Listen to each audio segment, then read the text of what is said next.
السلام علیکم۔ S G grammar school جماعت دہم، مضمون اسلامیات، سورہ انفال، آیات نمبر 38 تا 48۔ ترجمے کا خلاصہ، آیت نمبر 38 تا 44۔ آیت نمبر 38 سے 44 میں اللہ تعالیٰ حضرت محمد صلی اللہ علیہ وسلم سے فرماتے ہیں کہ کفار سے کہہ دو کہ اگر وہ اپنے اعمال سے باز آ جائیں تو اللہ انہیں معاف کر دے گا، اور اگر وہ پھر وہی حرکت کرنے لگیں تو جو ان سے پہلے کی قوم کا حشر ہوا وہی ان کے ساتھ بھی کیا جائے گا۔ اللہ تعالیٰ فرماتے ہیں کہ محمد صلی اللہ علیہ وسلم ان لوگوں سے لڑتے رہو یہاں تک کہ فتنہ فساد ختم ہو جائے اور دین صرف خدا ہی کا ہو۔ ان آیات میں اللہ تعالیٰ آپ صلی اللہ علیہ وسلم سے مخاطب ہیں کہ مسلمانوں سے فرما دیں کہ کفار سے جو مال لوٹ کر لاتے ہیں جنگ میں، اس میں سے 5 حصے کیے جائیں۔ پہلا حصہ خدا اور اس کے رسول کا، دوسرا اہل قرابت کا، تیسرا یتیموں کا، چوتھا محتاجوں کا اور 5واں مسافروں کا ہے۔ اور وہ اللہ ہی ہے جس نے کفار کی نظر میں مسلمانوں کی تعداد کو زیادہ اور مسلمانوں کی نظر میں کفار کی تعداد کو کم دکھایا تھا تاکہ مسلمانوں کا حوصلہ بڑھے۔ اللہ جو چاہتا ہے وہ کر کے رہتا ہے۔ سوال جواب۔ سوال نمبر 1، اس سبق میں مال غنیمت کی تقسیم کے بارے میں کیا حکم دیا گیا ہے؟ جواب، آیت نمبر 41 میں مال غنیمت کی تقسیم کے بارے میں درج ذیل تفصیلات بیان کی گئی ہیں۔ مال غنیمت اس مال کو کہتے ہیں جو کفار سے قوت و غلبہ لشکر کشی سے حاصل کیا جائے۔ مال غنیمت کے 5 حصے کیے جائیں۔ ایک حصہ اللہ اور اس کے رسول صلی اللہ علیہ وسلم کا ہوگا اور باقی 4 حصے غازیوں میں تقسیم کر دیے جائیں۔ آپ صلی اللہ علیہ وسلم اپنے حصے میں سے مزید 5 حصے تقسیم فرما دیتے۔ ایک حصہ اپنے اور اپنے متعلقین کے لیے لے لیتے، گھر کا خرچ چلاتے اور بچ جانے والی رقم سے ہتھیار اور مفاد عامہ میں خرچ کرتے۔ دوسرا حصہ قرابت داروں میں تقسیم کرتے۔ تیسرا حصہ یتیم کی کفالت کے لیے۔ چوتھا حصہ مسکینوں کو عطا فرماتے اور 5واں حصہ مسافروں کو عطا فرماتے۔ سوال نمبر 2، اللہ تعالیٰ نے غزوہ بدر میں مسلمانوں کی کامیابی کے لیے کس کس خصوصی انعام و احسان کا ذکر فرمایا ہے؟ جواب، میدان بدر میں اللہ تعالیٰ نے مسلمانوں کی خاص مدد فرمائی اور انہیں انعامات و احسانات سے نوازا جو کہ درج ذیل ہیں۔ آیت نمبر 41 میں اللہ تعالیٰ کے اس خاص راز و کرم کے بارے میں بتایا گیا ہے کہ جب رسول اکرم صلی اللہ علیہ وسلم مدینہ اور بدر کے درمیان کسی منزل پر تھے تو وہاں اللہ نے آپ صلی اللہ علیہ وسلم کو خواب میں کفار کی تعداد کم کر کے دکھائی۔ آپ صلی اللہ علیہ وسلم نے یہ خواب مجاہدین کو سنایا تو انہیں اطمینان نصیب ہوا، اور اگر اس کے برخلاف کافروں کی تعداد زیادہ دکھائی جاتی تو ممکن تھا کہ صحابہ کرام رضی اللہ تعالیٰ عنہ پست ہمت ہو جاتے اور آپس میں اختلافات میں پڑ جاتے۔ آیت نمبر 45 تا 48۔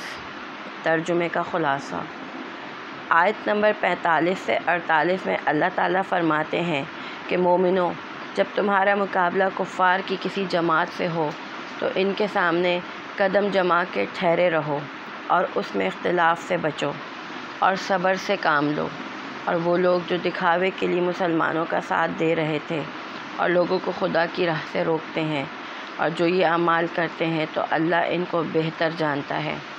اور شیطان نے کفار کو مسلمانوں کے خلاف اکسایا اور انہیں مسلمانوں کے خلاف لڑنے کے لیے تیار کیا اور کہا کہ میں تمہارا دوست ہوں، لیکن جب دونوں فوجیں ایک دوسرے کے مقابل آئیں تو فرشتوں کی مدد جو اللہ کی طرف سے مسلمانوں کے لیے آئی تھی، اس کو دیکھ کر شیطان الٹے قدموں میدان جنگ سے بھاگا اور کہنے لگا کہ مجھے تو تم سے کوئی واسطہ نہیں، میں تمہیں نہیں جانتا، میں تو ایسی چیز دیکھ رہا ہوں جو تم نہیں دیکھ سکتے، مجھے تو خدا سے ڈر لگتا ہے، خدا سخت عذاب کرنے والا ہے۔ سوال جواب۔ سوال نمبر 2، کفار کے سامنے مقابلے کی صورت میں مسلمانوں کو کون سے کام کرنے اور کن باتوں سے بچنے کا حکم دیا گیا؟ جواب: اللہ تعالیٰ نے مسلمانوں کو جنگ کے دوران کچھ کام کرنے کا حکم دیا ہے اور کچھ باتوں سے منع فرمایا ہے۔ جن کاموں کا حکم دیا، مسلمانوں کو جنگ کے دوران ثابت قدم رہنے کا حکم دیا گیا، یعنی مسلمانوں کو اپنے محاذ پر ڈٹے رہنا چاہیے، خواہ دشمن کی تعداد زیادہ ہو یا اسلحہ زیادہ ہو، دیکھ کر خوف زدہ نہیں ہونا چاہیے، اسلحہ زیادہ دیکھ کر خوف زدہ نہیں ہونا چاہیے اور دشمن کا ڈٹ کر مقابلہ کرنا چاہیے۔ نمبر 2، میدان جنگ میں ہاتھوں سے لڑتے رہو اور زبان پر اللہ کا ورد جاری رکھو۔ نمبر 3، مومنوں کو صبر کی تلقین کی گئی۔ کسی کام میں جلد بازی، طمع اور نامناسب جوش سے بچنا بھی صبر ہے۔ اللہ تعالیٰ صبر کرنے والوں کا حامی و ناصر ہوتا ہے۔ نمبر 4، نیت کے خلوص کے بغیر اعمال قبول نہیں ہوتے، اس لیے مومنوں کو چاہیے کہ وہ اپنی